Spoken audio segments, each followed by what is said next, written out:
মুসলমানদের কাছে ফিলিস্তিন কেন এত গুরুত্বপূর্ণ? বাইতুল মুকাদ্দাস বা মসজিদে আল আকসা এটি মুসলমানদের প্রথম কেবলা। ফিলিস্তিনের জেরুজালেমে অবস্থিত এ মসজিদে মেরাজের রাতে রাসূল সাল্লাল্লাহু আলাইহি সাল্লাম সব নবী রাসূলের ইমামতি করেন। হাদিস শরীফে রয়েছে, কাবা শরীফ তথা মসজিদুল হারামে নামাজে 1,00,000 গুণ সওয়াব, মদিনা শরীফে মসজিদে নববীতে নামাজে 50,000 গুণ সওয়াব, বাইতুল মুকাদ্দাসে নামাজে 25,000 গুণ সওয়াব। ইবনে মাজাহ। ফিলিস্তিনের ভূমি অসংখ্য নবী রাসূলের স্মৃতি বিজড়িত। এর আশেপাশে অনেক নবী রাসূলের সমাধি রয়েছে।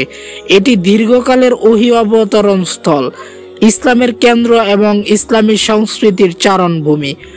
মুসলমানদের পবিত্র এ ভূমি ভাঙা করার সর্বশেষ পর্বে এখন ইহুদিদের দখলদারির করাল গ্রাসে আক্রান্ত। 648 সালে আমিরুল মুমিনিন হযরত উমর রাদিয়াল্লাহু তাআলা আনহু এর খেলাফতকালে মুসলমানরা ফিলিস্তিন জয় করেন। 1096 সালে খ্রিস্টানরা তা পুনর্দখল করে নেয়। 1187 সালে সিপাহসালার সুলতান সালাউদ্দিন আইয়ুবী আবার জেরুজালেম শহর জয় করেন। এরপর থেকে খ্রিস্টান ও ইহুদি চক্র ফিলিস্তিনে ইসরায়েল রাষ্ট্র প্রতিষ্ঠার ষড়যন্ত্র করতে থাকে। এই অসৎ উদ্দেশ্য বাস্তবায়নের জন্য ইহুদিরা তৎকালীন তুরস্কের শাসক সুলতান আব্দুল হামিদের কাছে ফিলিস্তিনে বসতির অনুমতি চায়। সুলতান অনুমতি দেননি। 1917 সালে ইংরেজরা ফিলিস্তিনে অনুপ্রবেশ করে এবং 1920 খ্রিস্টাব্দে পূর্ণ কর্তৃত্ব প্রতিষ্ঠা করে। এর অল্প সময়ের মধ্যে ইহুদিরা ফিলিস্তিনে স্থায়ীভাবে বসতি স্থাপন করে। ব্রিটিশ সাম্রাজ্যবাদীরা অন্যায়ভাবে মুসলমানদের ফিলিস্তিন ভূমিকে মুসলমান ও ইহুদিদের মধ্যে ভাগ করে দেয়। ফলে 1948 সালের 15 মে বেলফোর ঘোষণার মাধ্যমে জায়নবাদী অবৈধ ইসরায়েল রাষ্ট্র প্রতিষ্ঠিত হয়। 1967 সালে অবৈধ রাষ্ট্র ইসরায়েল মসজিদুল আকসা জবরদখল করে। তারপর ক্রমশ মুসলমানদের প্রতি ইহুদিদের জুলুম, নির্যাতন ও অত্যাচারের মাত্রা আরো বাড়তে থাকে, যা আজও চলছে। এরপর থেকে মুসলিম জনগণ স্বাধীনতা ও মুক্তিযুদ্ধের সূচনা করে। সারা বিশ্বের বিভিন্ন দেশের জনগণ ফিলিস্তিনের মুসলিমদের এ প্রতিরোধ আন্দোলন সমর্থন করছেন। মুসলমানদের সব দল, উপদল, মাযহাব এ ব্যাপারে একমত যে ইসলামী দৃষ্টিকোণ থেকে বাইতুল মুকাদ্দাস, মসজিদে আকসা এবং সমগ্র ফিলিস্তিনিদের মর্যাদা ও মাহাত্ম্য অনেক উচ্চ। এর সংরক্ষণ, পবিত্রতা রক্ষা শুধু ফিলিস্তিনিদের দায়িত্ব নয়, বরং সব মুসলিমদের উপর ওয়াজিব।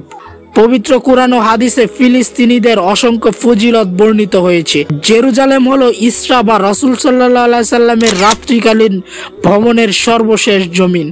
এখানে তিনি সকল নবীর নামাজের ইমামতি করেন। তারপর তিনি এখান থেকে ঊর্ধ্ব আকাশে ভ্রমণ করেন।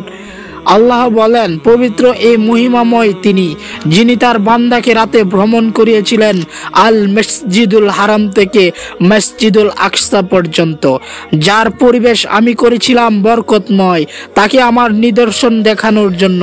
তিনি সর্বশ্রোতা, সর্বদ্রষ্টা। সূরা বনী ইসরাইল আয়াত 1।